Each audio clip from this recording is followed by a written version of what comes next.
الحمد لله الرحمن الحنان المنان،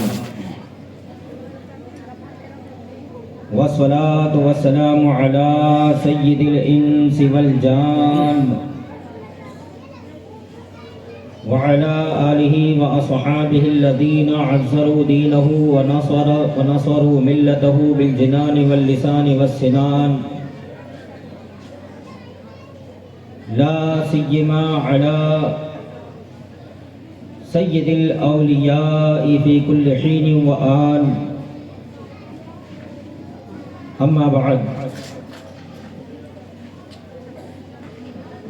أعوذ بالله من الشيطان الرجيم، بسم الله الرحمن الرحيم.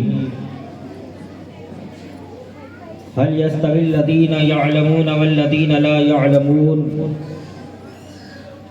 آمنت بالله صدق الله العظيم. حصول برکت کے لیے سرور کائنات، فخر موجودات، مالک ارض و سماوات، جناب احمد مجتبی محمد مصطفیٰ ارواحنا فداہ وصلی اللہ تعالی علیہ وسلم کی بارگاہ اقدس میں ہدیہ درود و سلام پیش فرما دیں. اللہم صلی علی سیدنا و مولانا محمد معدن الجود والکرم وآلہ وصحبہ وبارک وسلم. اللہم صلی صلاة کاملہ وسلم سلاما تاما علی سیدنا و مولانا محمد الذی تنحل به العقد وتنفرج به الكرب وتقضى به الحوائج وتنال به الرغائب وحسن الخواتيم ويستسقى الغمام بوجهه الكريم وعلى آله وأصحابه الذين في كل لمحة ونفس بعدد كل معلوم لك يا الله يا الله يا الله.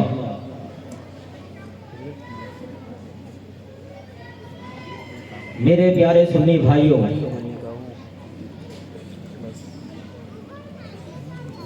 اور سماعت کرنے والی پردہ نشین سنیہ خواتین، آپ یہ بہت اچھی طرح جانتے ہیں کہ یہ جلسہ کئی سالوں سے اس علاقے میں چلنے والا ایک مشہور و معروف ادارہ مدرسہ رضویہ امجدیہ، اس کے طلباء و طالبات کا تقابلی اور انعامی جلسے کے روپ میں، جس کے ماتھے پر ایک مقدس عنوان تحریر دنیائے اسلام اور جہان اہل سنت کا وہ نیر تابہ کہ جب افق صورت سے سرزمین گجرات سے ہو کر دہلی، کانپور، پیلی بھیت اور ہندوستان کے اطراف و اکناف میں رواں دواں ہوا، تو جس کی ضیاؤں سے چمن اہل سنت میں قسم قسم کے پھول، علوم و حکمت کی خوشبوئیں لے کر کھلنے لگے. یعنی میری مراد استاذ العلماء علی الاطلاق، محسن اہل سنت، حامی سنیت حضرت سیدنا شیخ مفتی وسیع احمد محدث سورتی ثم مدنی رحمت اللہ تعالی علیہ کی ذات والا صفات، یہ میری مراد ہے. ان کی بارگاہ قدس میں خراج عقیدت و محبت پیش کرنے کے لیے بھی یہ عظیم الشان جلسے کا انعقاد ہوا ہے. کچھ دیر کے لیے علم اور ہمارے ان بزرگوں کی علمی اور دینی خدمات، اس تعلق سے کچھ عرض و معروض کی میں سعادت حاصل کر رہا ہوں. کچھ باتیں بنیادی طور سے اپنے ذہن میں محفوظ رکھیں کہ اللہ تبارک و تعالیٰ نے ہمیں علم سیکھنے کے آلات، علم سیکھنے کے ذریعوں کے طور پر مختلف قسم کی طاقتیں عطا فرمائی ہے، جن میں بنیادی طور سے 5 سینس ہیں، جن کو عربی اور اردو میں حواس خمسہ کہتے ہیں۔ احساس کرنے والی 5 طاقتیں یہ اسباب علم میں سے ہیں۔ وہ کیا ہے؟ نمبر 1 آنکھ، اور اس میں عطا کردہ اللہ تبارک و تعالیٰ کی طرف سے نور بصیرت۔ نمبر 2 سننے کی طاقت۔ نمبر 3 سونگھنے کی طاقت۔ نمبر 4 چکھنے کی طاقت، اور نمبر 5 چھونے کی طاقت۔ بہت ساری چیزوں کا ادراک اور بہت ساری چیزوں کی معلومات ہمیں ان 5 کے ذریعے ہو جاتی ہے، اور یہ 5 باتیں جس کے اندر پائی جائے اسے حیوان حساس کہتے ہیں، احساس والا، احساس رکھنے والی اور روح رکھنے والی مخلوق۔ مگر یاد رہے کہ یہی 5 باتیں ہو جانے سے علم کا کمال حاصل نہیں ہو جاتا، کیونکہ آنکھیں اور دیکھنے کی طاقت، کان اور سننے کی طاقت، بدن کے اندر چھو کے پہچاننے کی طاقت، سونگھنے کی طاقت، یہ چکھنے کی طاقت، چکھنے کے ذریعے چیزوں کے ذائقے معلوم کرنے کی طاقتیں اللہ تعالیٰ نے دیگر حیوانات میں بھی عطا کی ہیں۔ یہ باتیں ان میں بھی پائی جاتی ہیں، بیل ہو، گدھا ہو، گھوڑا ہو، خچر ہو، ان میں بھی یہ طاقتیں پائی جاتی ہیں۔ کیا یہ 5 باتیں ان میں آ جانے سے انہیں علم کی شاہراہ میں چلنے والا قرار دیا جاتا ہے؟ ہرگز نہیں۔ کیا کبھی آپ نے دیکھا ہے کہ کسی گدھے نے تاج محل بنایا ہو؟ نہیں۔ کبھی دیکھا کہ کوئی بندر انجینئر بن گیا؟ کبھی آپ نے دیکھا کہ کوئی گدھا ڈاکٹر بن گیا؟ یہ الگ بات ہے کہ بعض ڈاکٹر گدھے ہیں، مگر دیکھیے کسی کے خاص جو ہے کسی پر میں کامنٹ نہیں کرتا، لیکن یہ بتا رہا ہوں میں ایک واقعہ مجھے یاد آیا۔ ہمارے یہاں کے ایک صاحب تھے، گر گئے، ایک ڈاکٹر کے پاس گئے جو ہڈیوں کا ڈاکٹر تھا۔ اس کے پاس گئے تو انہوں نے چیک اپ ویک اپ کیا، پٹے وٹے نکالے، وہ باندھنا شروع کیا۔ تو مریض نے کہا کہ کیا کر رہے ہیں؟ بولے کیوں، کیا ہوا؟ تمہارے پاؤں کی ہڈی ٹوٹی ہے تو پٹا باندھ رہا ہوں میں۔ تو کہا جناب جس پاؤں میں آپ پٹا باندھ رہے ہیں وہ نہیں، ادھر والا ٹوٹا ہے۔ تو کچھ ایسے بھی ہیں۔ تو یہ اسباب صرف ہو جانے سے علم کی راہ مکمل نہیں ہوتی، علم میں کمال حاصل نہیں ہوتا۔ یہ اسباب علم ہے، علم حاصل کرنے کے طریقے ہیں۔ کہ کتابوں کو ہم دیکھتے ہیں، کانوں سے علم کی باتیں سنتے ہیں، اور اس راہ میں اسباب علم کے طور پر چکھنے کے ذریعے ہمیں بہت ساری چیزوں کے ذائقے معلوم ہوتے ہیں۔ اسی کے ذریعے ہم شہد میں اور نیم میں، کریلے میں فرق پہچان پاتے ہیں کہ یہ میٹھا ہے، یہ کڑوا ہے۔ یہ طاقتیں اللہ تبارک و تعالیٰ نے اسباب علم کے طور پر عطا کی ہے، مگر یہ اسباب تمام حیوانات میں پائے جاتے ہیں۔ وہ کون سی ایسی بات ہے جو عظیم ترین طاقت اور اللہ تعالیٰ کی ایسی عظیم اور کامل نعمت ہے جس کے ذریعے اللہ تبارک و تعالیٰ نے مخلوق انسانی کو وہ مقام و رفعت عطا فرمائی کہ اس نے معلومات کی روشنی میں نامعلوم چیزوں کو حاصل کرنا شروع کر دیا، جس نے پہاڑوں کے اندر گڈھے بنا بنا کے اس میں چھپے ہوئے خزانوں کو باہر نکال لیا، وہ طاقت جس کی مدد سے اس نے سمندر کے سینے کو چیر کر اس کی تہ میں جا کے قیمتی قیمتی موتی نکال لیے، وہ عظیم طاقت جس کا استعمال کر کے وہ آج چاند کے سینے میں کمند ڈال کر اپنے کارنامے کے نغمے گنگناتا ہے، وہ عظیم طاقت عقل ہے جو اللہ تبارک و تعالیٰ کی ایسی عظیم الشان نعمت ہے جس کے بارے میں حضرت سیدنا مولا علی کرم اللہ تعالیٰ وجہ الکریم نے اپنے وصال سے پہلے اپنے جگر گوشہ حضرت امام حسن کو یہ نصیحت کی تھی، بیٹا پہلی نصیحت یہ تھی کہ بیٹا عقل کو اللہ محتاجی جاننا. عقل اللہ تبارک و تعالیٰ نے ہمیں عطا فرمائی. اسی عقل کے ذریعے ہم معلومات کی روشنی میں مجہولات نامعلوم چیزوں کو حاصل کرتے ہیں، مگر صرف عقل کی اس نعمت کے ہو جانے سے بھی کوئی عالم نہیں ہوتا. اس نعمت کے موجود ہونے اور سلامت ہونے سے بھی علم میں کمال حاصل نہیں ہوتا. یہ کمال اس وقت حاصل ہوتا ہے جب بندہ اس کا استعمال کر کے کوششیں کرتا ہے، طلب کے لیے بڑھتا ہے، قدم بڑھاتا ہے، اور علم کی راہ میں قدم رکھتے رکھتے دور و دراز کے سفر کی اگر مصیبتیں جھیلنا پڑے جھیل لے، سوکھی روٹیاں کھانا پڑے کھا لے، مگر اس راہ میں ثابت قدم رہتا ہے تو ایک مقام وہ آتا ہے کہ جس علم کی راہ میں وہ چلتا ہے اس میں وہ کمال حاصل کر کے، عبور حاصل کر کے اس علم میں، اس فن میں مہارت پا لیتا ہے. یہ عقل کے ذریعے اللہ تبارک و تعالیٰ نے یہ عظیم الشان عقل ہمیں عطا فرمائی. اس کے ذریعے ہمیں کون سے علوم کی طرف آگے بڑھنا چاہیے، کون سے علوم کی طرف ہمیں سبقت کرنا چاہیے.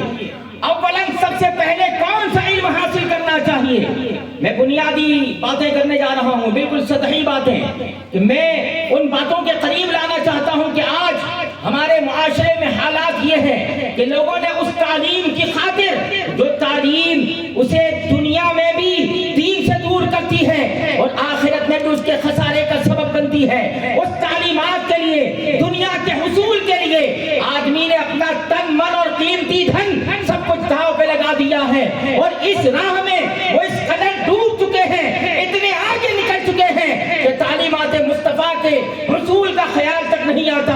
کبھی یہ ہمارے ذہن و فکر میں بات تک نہیں آتی کہ اخلاق و کردار میں، چلنے پھرنے میں، تہذیب و تمدن میں، خرید و فروخت میں، عبادات سے لے کر معاملات میں، دیانات سے لے کر دنیا کے ہر معاملے میں ہمارے رسول کی کیا تعلیم ہے، اسلام کا کیا نقطۂ نظر ہے. ہم اس سے ہٹ کر محض دنیا کے حصول کے لیے اتنا آگے نکل چکے ہیں کہ اس تعلیمات سے ہم کوسوں دور ہو گئے، اور ہم نے ایک رواج یہ بنا لیا کہ ہمارے علاقے میں کوئی ایک چھوٹا سا مدرسہ کسی نے بنا دیا، اس علاقے والوں میں اتنی توجہ اور اتنا احساس نہیں ہوتا کہ خود آگے بڑھ کے قدم اٹھائیں. علماء فرماتے ہیں اگر کسی بستی میں اہل سنت والجماعت مسلمان آباد ہو تو ان کے بچوں کی دینی تعلیم کے لیے انتظام کرنا پوری بستی پر فرض ہے.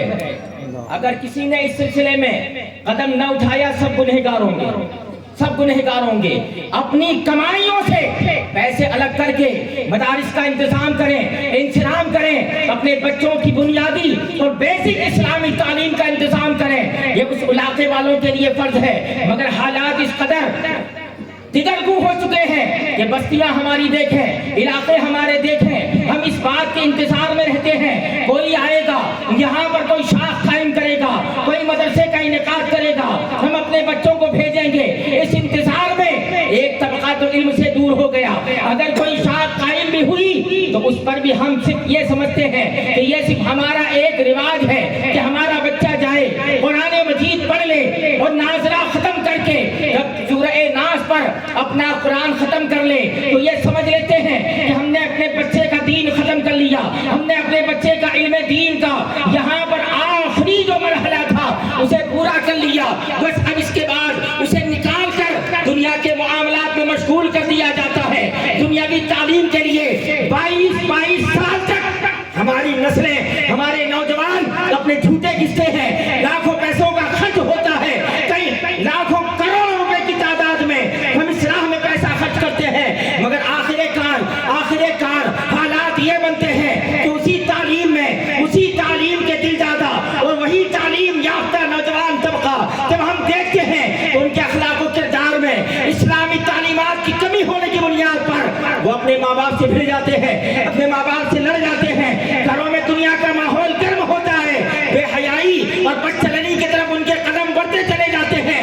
ایسے حالات میں بھی آخر میں بھی قوم کو اگر کوئی ایسا ٹھکانہ نظر آتا ہے جہاں سے اس بچے کی نوجوان ہونے کے باوجود بھی، بوڑھا ہونے کے باوجود بھی اصلاح کی امید ہوتی ہے، وہ کوئی مرکز اور دواخانہ ہے تو اس دواخانے کو مدرسہ اسلامیہ کہا جاتا ہے. کون سے علم کی طرف، کون سا علم؟ جسے علوم نبوت کہا جاتا ہے، یہ علم مسلمانوں کے لیے بنیادی طور سے فرض قرار دیا۔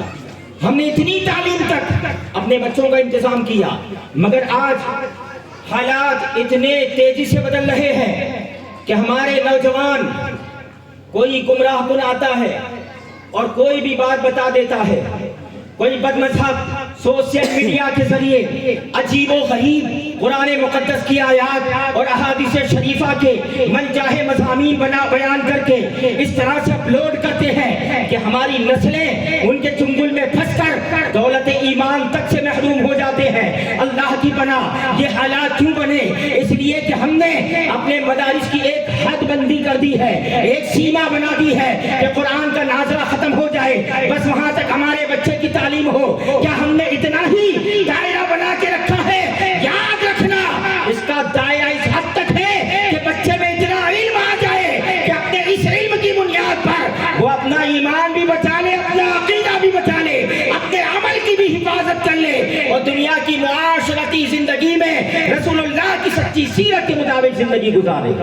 یہ علوم فرض کا ایک دائرہ ہے، مگر اس کے لیے ہم کتنی کوشش کرتے ہیں، اتنی کوشش اور یہ خیال، پھر لوگ یہ تصور کرتے ہیں کہ اگر ہم اس راہ میں لے آئیں گے دنیاوی تعلیم متاثر ہوگی، اور دنیاوی تعلیم متاثر ہو، یہ انہیں ہرگز برداشت نہیں ہے۔ اس کی خاطر دینی تعلیمات سے بھی بچے کو اٹھا لیا جاتا ہے کہ اس میں اس کے اسکول کے ٹائمز آ جاتے ہیں، اس کے ٹیوشن کے ٹائمز آ جاتے ہیں، مولانا آپ کو وقت بدلنا پڑے گا۔ اللہ اکبر! یہ ہم نے اپنے دینی تعلیم کی حیثیت خود بنائی ہے کہ ہم نے اپنی دنیا کی خاطر اپنے دین کی تعلیم کا ٹائم بدلنا اپنے اختیار میں رکھ لیا، اور اپنے اختیارات کے اعتبار سے خود ٹائم بنا کر کے کہ یہ ٹائم رہے گا، اس وقت میں ہمارا بچہ آئے گا، یہ اس وقت آ کے ہمیں پڑھائیے۔ اللہ اکبر! یہ حیثیتیں کس نے بنائی؟ ہم نے خود بنائی ہے۔ ہم نے اس کی اہمیت اور قدر کو گھٹایا، اس لیے آج حالات یہ بنتے جا رہے ہیں۔ یہ لمحہ فکریہ ہے، جس قدر لوگ رسول اللہ کی تعلیم سے دور ہوں گے، مذہب اسلام کی تعلیم سے دور ہوں گے، ان کے ذہن و فکر کو گمراہیوں، کفر اور ارتداد کی طرف موڑنا اتنا آسان ہو جاتا ہے۔ اور یاد رکھنا، جن دلوں میں اللہ کے نبی صلی اللہ علیہ وسلم کے علم پاک کی شمع روشن ہوتی ہے، وہ اگر اپنے علاقے میں اکیلا بھی ہو تو وہ اپنی اس علمی فیضان والی نعمت کی بنیاد پر خود کو بھی بدعقیدگی سے بچا لیتا ہے، پورے گھر بار اور پورے محلے کو بدعقیدگی سے بچا لیتا ہے۔ لہذا مذہبی تعلیم کے سلسلے میں اپنے اندر احساس پیدا کریں۔ یہ وہ عظیم نعمت ہے، علم وہ عظیم نعمت ہے کہ اللہ تبارک و تعالیٰ نے جب حضرت آدم علیہ نبینا علیہ الصلوۃ والتسلیم کے جسد پاک کو تیار کیا، فرشتوں سے رب تبارک و تعالیٰ نے پوچھا، فرشتوں سے رب تبارک و تعالیٰ نے فرمایا کہ میں زمین پر اپنا ایک خلیفہ بناتا ہوں۔ فرشتوں کو معلوم تھا کس خلیفہ کی بات کر رہے ہیں۔ حضرت آدم علیہ نبینا علیہ الصلوۃ والتسلیم کو اللہ کا خلیفہ بنا کر اللہ تبارک و تعالیٰ دنیا میں انہیں مبعوث کرنے کا ذکر فرماتا ہے۔ اس پر فرشتوں نے یہ کہا تھا کہ اے اللہ، تو ان کو اپنا خلیفہ بناتا ہے جو دنیا میں جا کر خون ریزی کریں گے، جھگڑے کریں گے، خون بہائیں گے۔ یہاں خون ریزی اور جھگڑے اور اس طرح کی باتوں کا جو ذکر فرشتوں نے کیا تھا، وہ حضرت آدم کے بارے میں نہیں بلکہ عام انسانوں کے بارے میں، کہ جب یہ دنیا میں جائیں گے تو یہ کریں گے۔ اب میرا ایک سوال یہ ہے کہ ابھی حضرت آدم علیہ الصلوۃ والتسلیم کو رب تبارک و تعالیٰ نے جنت میں سکونت دی ہے، ابھی آپ دنیا میں نہیں آئے، بلکہ اس وقت آپ کیا جوڑا حضرت حوا کو بھی اللہ تعالیٰ نے نہیں بنایا تھا، اس سے پہلے کی بات ہے۔ مگر فرشتے کہتے ہیں اے پروردگار، یہ انسان جب دنیا میں آئیں گے، جھگڑے کریں گے، خون ریزی کریں گے، اللہ تبارک و تعالیٰ کے یہ مقرب فرشتے قیامت تک آنے والے کیا کیا حالات ہیں یہ اللہ کی بارگاہ میں عرض کرتے ہیں۔ اس سے کیا پتا چلا؟ یہ غیب کی خبریں ہیں جو فرشتے اللہ کی بارگاہ میں عرض کرتے تھے۔ اس سے پتا چلا اللہ اپنے مقرب بندوں کو غیب کا علم عطا فرماتا ہے۔ اسی لیے انسانوں کی آمد سے پہلے